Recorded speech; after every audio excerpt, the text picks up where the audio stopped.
Selamat datang di Basic Genetics One-on-One. Hari ini kita akan belajar apa aja sih? Yang pertama adalah struktur kromosom dan DNA, kemudian apa sih hubungannya antara genetik, lingkungan, dan epigenetik, lalu variasi genetik dan mutasi-mutasi. Kita lanjut ke tipe-tipe tes genetik dan bagaimana hubungan antara genetik dengan penyakit. Pertama-tama kita akan mengenal dulu apa sih kromosom dan DNA itu.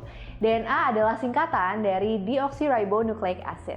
DNA ini adalah materi genetik yang digunakan untuk menjadikan sebuah organisme hidup bisa tumbuh, berkembang, dan berfungsi. Nah, DNA ini terletaknya di mitokondria dan inti sel. Kalau satu helai DNA aja dalam satu sel itu kita bentangkan, panjangnya bisa sampai 2 meter loh. Untuk itu, kita perlu cara untuk menjadikan DNA ini kompak dan muat dalam sel. Disinilah peran histon yang mengkompakkan DNA menjadi struktur yang kita sebut sebagai kromosom. Pada manusia yang sehat, memiliki 46 kromosom, 23 dari ibu dan 23 dari bapak. Kalau kita zoom in di DNA, maka kita bisa melihat ada struktur yang kita sebut sebagai nukleotida. Setiap nukleotida ini terdiri dari 3 komponen utama, gugus fosfat, gula deoksiribosa, dan basa nitrogen. Nah, ada 4 tipe basa nitrogen di DNA, adenin, tiamin, guanin, dan sitosin, atau biasa disingkat ATCG. Basa ini berpasang-pasangan dan barisan basa itu menjadi sebuah kode genetik yang berfungsi sebagai blueprint untuk membentuk produk akhir yaitu protein. Analoginya nih, DNA itu kayak buku resep. Sebagaimana buku resep, ada banyak kan jenis hidangannya. Misalnya resep buat bikin bakso, kue, mie ayam. Nah, sama halnya dengan DNA, ada halaman-halaman resep yang beda-beda nih untuk bikin warna rambut, protein pemetabolisme obat, dan lain-lain. Nah, setiap resep itu kan pasti punya bahan makanan ya. Misalnya kalau mau bikin kue, kita perlu tepung, gula, telur. Nah, pasangan-pasangan basa inilah yang menjadi bahan-bahan makanannya. Ternyata antar manusia itu kita lebih banyak samanya daripada bedanya. Jadi genetic similarity kita itu ada 99,9%. Tapi ternyata kita mempunyai genetic variation hanya 0,1%. Tapi dari 0,1% ini aja sebenarnya kita jadi beragam dan berbeda-beda. Perbedaan ini diantaranya adalah kita beda-beda nih penampilan fisiknya, resiko penyakitnya, sampai metabolisme tubuh kita. Bagaimana kita memetabolisme makanan, nutrisi, sampai juga obat-obatan. Tapi ternyata gen itu bukan satu-satunya faktor yang menentukan karakteristik atau fenotipe seseorang. Lingkungan juga berperan besar. Faktor kayak pola makan, gaya hidup, paparan obat, toksin, patogen, itu juga mempengaruhi kesehatan seseorang. Nah, lalu ada yang namanya epigenetik yang menjadi penghubung antara genetik dan lingkungan. Epigenetik ini adalah bagaimana kita bisa merubah ekspresi gen, tapi tidak mengubah urutan DNA itu sendiri. Jadi, gennya bisa diaktifkan atau nonaktifkan berdasarkan faktor eksternal. Mekanisme epigenetik ini ada banyak, tapi yang utama meliputi modifikasi histon dan metilasi CpG. Misalnya, metilasi CpG ini bisa menekan ekspresi gen tertentu, sedangkan perubahan pada histon bisa mempengaruhi seberapa mudah si gen dibaca dan diterjemahkan menjadi protein. Jadi dengan kita mengetahui ini, ketika kita tahu hasil tes DNA kita, bukan berarti itu takdir ya, tapi kita juga bisa mengoptimalkannya dengan mengubah pola hidup kita. Nah, sekarang gimana sih caranya DNA itu bisa berubah menjadi protein?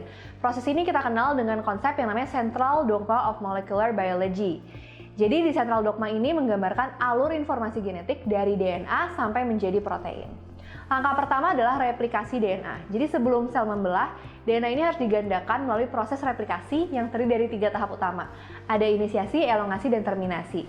Di inisiasi biasanya ada enzim helikase yang membuka untaian DNA membentuk replication fork. Kemudian pada elongasi, DNA polimerase menambahkan nukleotida baru untuk menyusun double helix. Pada terminasi, replikasinya berakhir ketika seluruh DNA telah disalin. Kemudian ada mekanisme proofreading untuk memperbaiki jika ada kesalahan. Setelahnya, DNA akan ditranskripsi menjadi RNA. Pada tahap ini, enzim RNA polimerase yang mengubah informasi genetik dalam DNA menjadi mRNA atau messenger RNA. Langkah terakhir adalah translasi, di mana RNA diubah menjadi asam amino yang dirangkai menjadi protein. Ada kesalahan dari setiap tahapan ini itu bisa berdampak besar pada fenotipe akhir, yang akhirnya juga menyebabkan perubahan struktur dan fungsi protein sehingga berpengaruh pada kesehatan ataupun penyakit seseorang. Dari proses yang saya jelaskan tadi, bisa terjadi beberapa variasi nih pada genom manusia. Variasi ini dapat mempengaruhi bagaimana gen diekspresikan dan bagaimana protein yang dihasilkannya berfungsi. Salah satu jenis variasi yang paling umum adalah single nucleotide variant atau SNV atau point mutation. Ini terjadi ketika hanya ada satu basa nitrogen dalam DNA yang berubah, misalnya urutannya dari CAT berubah jadi CCT. Perubahan ini walaupun terlihat sederhana, tapi bisa berdampak cukup signifikan, tapi bisa juga tidak terlalu signifikan. Jadi ada 3 kemungkinan. Yang pertama silent mutation. Kalau silent mutation ini tidak ada perubahan dari asam amino yang dihasilkan, jadi fungsi proteinnya tetap sama. Yang kedua adalah missense mutation, di mana satu asam amino dalam protein itu berubah. Dampaknya gimana? Dampaknya bisa kecil, bisa signifikan, tergantung dari peran asam amino tersebut. Yang terakhir adalah nonsense mutation, di mana ada perubahan basa yang menghasilkan stop codon yang prematur. Jadi sintesis proteinnya itu terhenti lebih awal dan menyebabkan proteinnya bisa jadi tidak berfungsi. Kembali lagi kita ke analogi resep ya. Kalau analogi kita mau bikin kue, jika dalam resep berubah nih tulisan di resepnya, yang tadinya 1 telur jadi 2 telur. Mungkin kuenya tetap jadi, tapi rasa dan teksturnya mungkin sedikit berbeda gitu ya. Tapi karena kuenya tetap jadi, perubahannya tidak terlalu signifikan, kita bisa sebut itu misalnya sebagai silent mutation. Tapi kalau misalnya nih, di resepnya itu berubahnya sangat signifikan, dari 1 telur jadi 5 telur. Bisa jadi hasil akhirnya sangat beda. Bukannya jadinya kue, tapi malah jadinya bubur. Jadi kita bisa analogikan itu sebagai nonsense mutation. Ada beberapa mekanisme mutasi lain juga, seperti yang pertama insersi atau delesi. Ada penambahan atau penghapusan satu atau lebih basa dalam urutan DNA. Di gambar ini dari ABCDE jadi ABCE, jadi D-nya hilang. Yang kedua adalah duplikasi. Jadi ada segmen DNA yang digandakan. Jadi ada segmen yang munculnya lebih dari sekali. Di gambar ini BC-nya itu berulang. Jadi dari ABCDE menjadi ABCBCDE. Yang ketiga adalah inversi, di mana urutan basa dalam segmen DNA itu terbalik posisinya. Di gambar ini misalnya ABCDE tapi terbalik di tengah, jadi ADCBE. Yang terakhir ada translokasi, di mana segmen DNA ini bisa berpindah ke lokasi lain. Pindahnya bisa masih di kromosom yang sama, kita sebut intrakromosomal, maupun ke kromosom yang berbeda, kita sebut interkromosomal. Sekarang kalau kita melihat mutasi berdasarkan jenis selnya, ada 2 tipe. Ada germline versus somatic mutation. Germline mutation adalah mutasi yang terjadi pada sel germinal yang menghasilkan gamet, sehingga dapat ditemukan pada semua sel dan dapat diturunkan ke anak.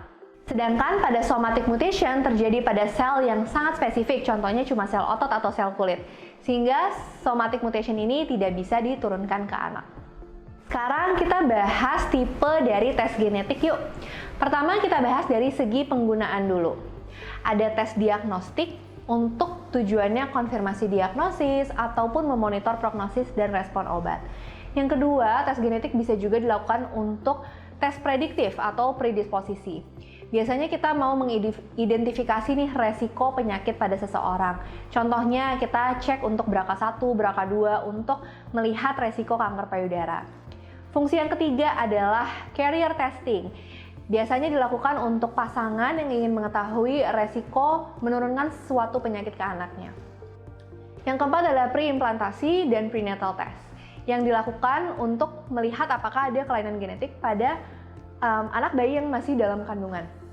Yang kelima ada newborn screening, yang dilakukan untuk deteksi dini kondisi genetik pada bayi yang baru lahir. Dan yang terakhir ada forensic testing, yang mana kita melakukan DNA profiling, misalnya untuk kebutuhan investigasi kriminal, dan lain-lain. Nah, sedangkan kalau kita bagi tes genetik berdasarkan metodologi, ada 3 nih. Yang pertama adalah biochemical testing.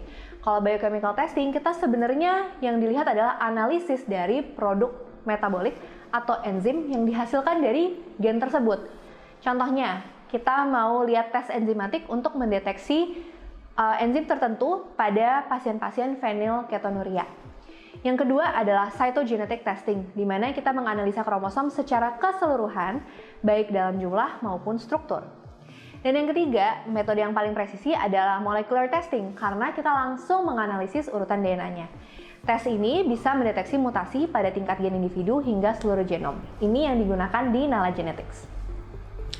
Kalau berdasarkan teknologinya, kita bisa bagi menjadi genotyping dan sequencing dulu nih. Kalau genotyping, sebenarnya kita hanya membaca sebagian kecil dari genom yang menjadi target dari analisis kita. Metode ini biasanya memang lebih cepat dan hemat biaya. Sedangkan metode sequencing itu di mana semua basa nukleotida itu dibaca. Resolusinya memang lebih tinggi, tapi biayanya lebih besar. Nah, genotyping bisa dilakukan dengan beberapa teknologi. Kalau kita urutkan dari yang paling murah ke paling mahal adalah RT-qPCR, qPCR, dan microarray. Nah, bedanya apa sih? Kalau RT-qPCR atau Reverse Transcription Quantitative PCR, kita menggunakan RNA sebagai template, lalu kita konversi menjadi cDNA sebelum akhirnya dianalisa.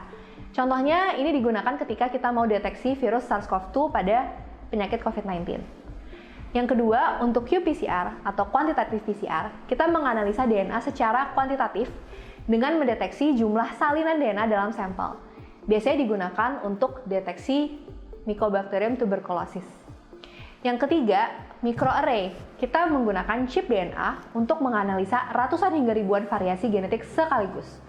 Biasanya teknologi ini dipakai untuk NIPT. Sedangkan kalau sequencing kita bisa menggunakan dua teknologi. Yang pertama adalah LC-WGS atau Low Coverage Whole Genome Sequencing yang biasanya kita gunakan untuk melihat polygenic risk score. Nah, ini yang kita gunakan pada pemeriksaan mammoready dan cardiac ready di Nala Genetics. Nah, untuk teknologi WGS memang memiliki resolusi yang lebih tinggi, tapi karena biayanya mahal, teknologi ini lebih sering digunakan dalam penelitian dibandingkan aplikasi klinis rutin. Di Nala Genetics kita fokusnya pada tes genetik prediktif. Apa sih tes genetik prediktif itu? Itu adalah jenis tes yang digunakan untuk mengetahui apakah seseorang ini yang saat ini masih terlihat sehat, nggak ada gejala, dia punya nggak ya varian gen yang bisa meningkatkan resiko berkembangnya suatu kondisi di masa depan. Nah, berdasarkan tingkat pengaruhnya terhadap resiko penyakit, varian gen ini bisa kita bagi jadi dua kategori utama. Yang pertama adalah gen dengan penetrasi tinggi atau sedang. Contohnya nih, kalau kita ketemu mutasi gen BRCA1, itu bisa meningkatkan resiko kanker payudara hingga 5-20 kali lipat. Yang kedua adalah gen dengan penetrasi rendah, di mana varian dalam gen ini mungkin terkait dengan satu penyakit. Tapi kita belum tahu nih seberapa besar sih pengaruhnya terhadap resiko penyakit secara keseluruhan. Contohnya adalah gen yang ditemukan di studi Genome-Wide Association Study. Ternyata ada beberapa jenis nih dari predictive genetic testing. Yang pertama adalah secara klinis, di mana contohnya adalah kita mau disease susceptibility testing atau melihat seberapa rentan sih seseorang akan mengalami penyakit ini di masa depan. Atau yang kedua, kita mau lihat disease severity atau keparahan penyakit, dan yang terakhir adalah pharmacogenomic testing, yang mana kita mau melihat bagaimana seseorang ini merespon terhadap obat-obatan berdasarkan dari variasi genetiknya. Sedangkan jenis yang kedua adalah tes yang kita sebut non-klinis. Sebagai contoh adalah ancestry testing, di mana kita mau melihat garis keturunan, sports genomics, dan nutrigenetics, di mana kita mau mempersonalisasi makanan ataupun gaya hidup berdasarkan dari variasi profil genetik kita. Oke, sekarang kita mau lihat nih, apa sih sebenarnya hubungannya antara penyakit dengan genetik. Sebagaimana kita ketahui, penyakit ini kita bisa bagi dua ya dari penyebabnya. Ada yang congenital sama acquired. Nah, kalau yang acquired sendiri itu kita bisa bagi dua lagi. Ada yang menular atau communicable dan non-communicable tidak menular. Nah, jadi ada nih jenis penyakit yang pure disebabkan oleh genetik aja. Nah, kita bisa bagi dua, ada structural disease sama monogenic disease. Kalau structural disease, penyakitnya disebabkan oleh perubahan yang sangat signifikan dalam struktur kromosom. Misalnya karena penghapusan atau delesi, duplikasi, inversi, dan translokasi pada segmen DNA. Kemudian yang kedua ada monogenic disease, di mana penyakit yang disebabkan oleh mutasi pada satu gen tertentu, bisa karena perubahan kecil seperti SNV atau perubahan struktural kecil dalam gen. Contohnya adalah mutasi pada gen yang menyebabkan sickle cell disease. Nah, sedangkan saat ini semakin banyak nih ternyata penyakit-penyakit kronik yang diketahui memiliki both faktor genetik dan lingkungan. Contohnya nih, misalnya pada penyakit jantung, diabetes mellitus tipe 2 yang dulu kita kira ini penyebabnya lingkungan atau gaya hidup aja. Ternyata sekarang kita semakin ketahui dia merupakan penyakit yang kompleks dan memiliki faktor genetik juga. Nah, jadi penyakit kompleks ini berbeda ya sama penyakit monogenik. Kalau pada penyakit monogenik, biasanya kita bisa menentukan seseorang punya penyakit itu karena ditemukan adanya variasi di satu tempat aja nih atau satu gen aja. Tapi pada penyakit kompleks, biasanya variasi gen itu ditemukan pada beberapa lokasi dan berinteraksi juga dengan faktor lingkungan. Nah, ini yang kita kenal sebagai polygenic risk.